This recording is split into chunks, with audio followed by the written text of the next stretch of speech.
বন্ধুরা ফের একবার ফিরে এলাম সঙ্গে কয়েকটি গুরুত্বপূর্ণ আপডেট নিয়ে, যা শেয়ার করব আপনাদের সঙ্গে।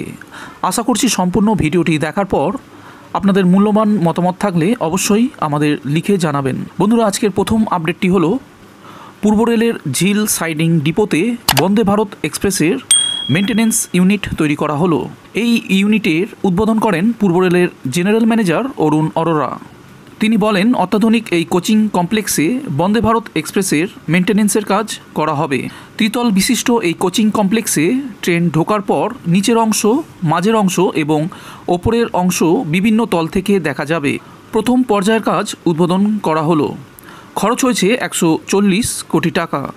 এরপর এই কোচিং কমপ্লেক্সের গতিশক্তি প্রকল্পে ফেজ 2 এবং 3 পর্যায়ের কাজ করা হবে। খরচ হবে 103 কোটি এবং 64 কোটি টাকা।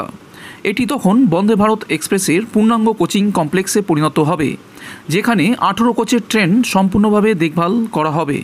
এদিন তিনি আরও বলেন, ভবিষ্যতের কথা চিন্তা করে হাওড়া স্টেশনের সিস্টার স্টেশন হিসাবে পূর্ব রেলের ডানকুনি স্টেশনকে তৈরি করা হচ্ছে। সেখানে দূরপাল্লার ট্রেনের মেনটেন্যান্সের জন্য অত্যাধুনিক কোচিং কমপ্লেক্স তৈরি করা হবে। একই সঙ্গে 50টি বন্দে ভারত এক্সপ্রেস সেখানে থাকতে পারবে। বন্ধুরা ভোল বদল হচ্ছে শিয়ালদা স্টেশনের, সামনে এলো নতুন রূপের নকশা। এক প্রকার ঢেলে সাজানো হচ্ছে ভারতের এই অতি পরিচিত রেল স্টেশনকে। শিয়ালদা রেল স্টেশনকে সাজিয়ে তোলার জন্য ভারতীয় রেলের তরফ থেকে যে সকল পরিকল্পনা গ্রহণ করা হয়েছে তার নকশা সম্পর্কিত তথ্য জানা গিয়েছে। যাত্রী ও গাড়ি দুটোর ক্ষেত্রেই স্টেশনে প্রবেশের জন্য আলাদা আলাদা 4টি লেন থাকবে। শিয়ালদা কোর্ট থেকে স্টেশন পর্যন্ত আলাদা হয়ে যাবে রাস্তা। গাড়ি রাখার জন্য আলাদা পার্কিং লটের ব্যবস্থা করা হবে। বি.আর. সিংহ হাসপাতালের গা ঘেঁষে তৈরি করা হবে এই পার্কিং লট। একই সঙ্গে কোচ রেস্তোরাঁ তৈরি করার বিষয়টিও উঠে এসেছে। এই রেস্তোরাঁ তৈরি করার জন্য পুরাতন 2টি কোচকে কাজে লাগানো হবে। চাইনিজ, ইটালিয়ান বিভিন্ন ধরনের খাবার যেমন রেস্তোরাঁয় থাকবে, ঠিক তেমনই ট্রেনের অভ্যন্তরীণ পরিবেশও বজায় রাখা হবে। সমস্ত পরিকল্পনাটি করার জন্য খুব শীঘ্রই টেন্ডার ডাকা হবে বলে জানা গিয়েছে। পাশাপাশি যাত্রী স্বাচ্ছন্দ্যর কথা মাথায় রেখে ইতিমধ্যে লায়ন্স ক্লাবের পক্ষ থেকে দেওয়া হয়েছে 4টি ওয়াটার কুলার। সেই ওয়াটার কুলারগুলো রাখা হয়েছে 11 নম্বর এবং 14 নম্বর প্ল্যাটফর্মে।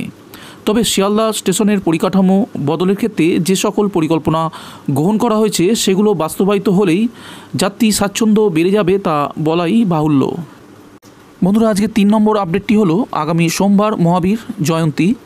সেই উপলক্ষে ছুটি ঘোষণা করেছে রাজ্য সরকার। সরকারি ছুটির জন্য সোমবার কবি সুভাষ থেকে দক্ষিণেশ্বর রুটে মেট্রো পরিষেবা অপেক্ষাকৃতভাবে কম চলবে। ওই দিন 54টি পরিষেবা চলবে, অর্থাৎ আগামী সোমবার সব মিলিয়ে 234টি মেট্রো পরিষেবা চলবে। প্রসঙ্গত, সপ্তাহের প্রতি শনিবার সংশ্লিষ্ট রুটে এই সংখ্যক মেট্রো পরিষেবা পান যাত্রীরা। যদিও ওই দিন প্রথম ও শেষ মেট্রোর সময়সূচি অপরিবর্তিত থাকছে। কবি সুভাষ ও দক্ষিণেশ্বর থেকে প্রথম মেট্রো ছাড়বে যথাক্রমে সকাল 6:50 ও সকাল 7টায়। পাশাপাশি 2 প্রান্তিক স্টেশন থেকে দিনের শেষ মেট্রো ছাড়বে যথাক্রমে রাত 9:30 এবং রাত 9:28। বন্ধুরা আজকের চতুর্থ আপডেটটিতে জানাবো, নজির সৃষ্টি করল চিত্তরঞ্জন রেল কারখানা। অতীতের সমস্ত রেকর্ডকে ছাপিয়ে একদিনে এত বেশি ইঞ্জিন তৈরির উদ্যোগে গর্বিত কারখানার জেনারেল ম্যানেজার থেকে শুরু করে কর্মীরা। একদিনে 12টি রেল ইঞ্জিন তৈরি করে নজির সৃষ্টি করল চিত্তরঞ্জন লোকোমোটিভ ওয়ার্কস। অতীতের সমস্ত রেকর্ডকে ছাপিয়ে একদিনে এত বেশি ইঞ্জিন তৈরির উদ্যোগে গর্বিত কারখানার জেনারেল ম্যানেজার সতীশ কুমার কাশ্যপ এই সাফল্যের জন্য সমস্ত কর্মীকে শুভেচ্ছা জানিয়েছেন।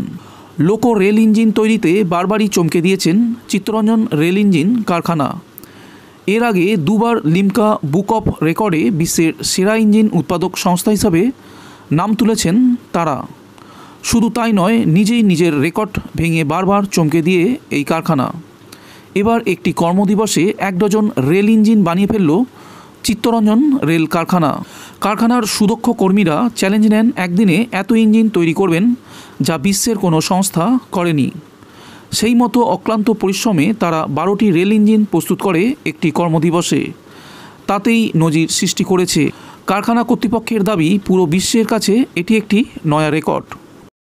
বন্ধুরা আজকের শেষ আপডেটটি হলো, কবি সুভাষের নয়া কমপ্লেক্স যাত্রীদের স্বাগত জানাতে প্রস্তুত। বর্তমানে চলা ব্লু লাইন বা নর্থ সাউথ মেট্রো অন্যতম প্রান্তিক এই স্টেশনটি হতে চলেছে কলকাতা মেট্রো নেটওয়ার্কের অন্যতম গুরুত্বপূর্ণ স্টেশন। এখনও পর্যন্ত ব্লু লাইনের মেট্রো চললেও অরেঞ্জ লাইনের মেট্রো চলাচল খুব শীঘ্রই শুরু হবে এই মেট্রো স্টেশন থেকে। কমিশনার অফ রেলওয়ে সেফটির তরফে ছাড়পত্র মিললেও রেল বোর্ডের তরফে উদ্বোধনের দিনক্ষণ ঘোষণা না হওয়ায় এখনও পর্যন্ত চালু করা সম্ভব হয়নি নয়া সংযোজিত এই লাইন। কবি সুভাষ মেট্রো স্টেশনের বর্তমানে চালু কমপ্লেক্সটির পাশে আরও একটি বিশাল স্টেশন কমপ্লেক্স তৈরি করা হয়েছে। সম্পূর্ণ অত্যাধুনিক প্রযুক্তি নির্ভর এই মেট্রো স্টেশনটি থেকে বিমানবন্দর পর্যন্ত চলবে অরেঞ্জ লাইনের মেট্রো পরিষেবা। যদিও এখনও পর্যন্ত রুবি মোড়ের হেমন্ত মুখোপাধ্যায় মেট্রো স্টেশন পর্যন্তই কাজ সম্পূর্ণ হয়েছে। নর্থ সাউথ বা ব্লু লাইনে চলাচলকারী যাত্রীরা অরেঞ্জ লাইনে যেতে হলে কবি সুভাষ মেট্রো স্টেশনের ভেতরে মেট্রো বদলাতে পারবেন। ইন্টিগ্রেটেড টিকিটিং সিস্টেম চালু হলে দুটি স্টেশন কমপ্লেক্সের মধ্যে যাত্রীদের চলাচলের জন্য করিডর ব্যবহৃত হবে।